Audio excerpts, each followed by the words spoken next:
It's already been 2 weeks of Season 16, pero yung power levels ng Smart Omega is still quite unknown to me. Parang kailangan ko pang makita yung mas marami ng mga laro nila. Kasi merong mga times na sobrang linis talaga nila maglaro at nabanggit yun ni Coach Lembot during the time na in-interview namin sila after their win against Team Falcons, who by the way, they actually swept. He was very happy and relieved doon sa pinakita ng boys kasi parang para sa kanya, yun yung dapat makita ng mga naniniwala sa kanila. That is the type of game that they're definitely gonna be proud of. And considering that they have been on a 2-game losing streak, that was a much needed point para sa kanila to be able to fight for that playoff spot. That series against Team Falcons was a battle of errors na kung sino yung magkakaroon ng mas maraming pagkakamali ay siyang matatalo sa laban. It wasn't really the cleanest of games pero maganda yung ginawa ng Omega by adjusting on the fly and making necessary action happen para makuha nila yung serye kontra sa Team Falcon.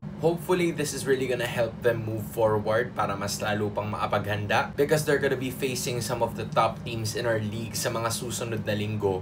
And they're gonna wrap up the first round with those 3 remaining squads para malaman kung ano ang kanilang kahihinatnan matapos ang unang kalahati ng ating regular season.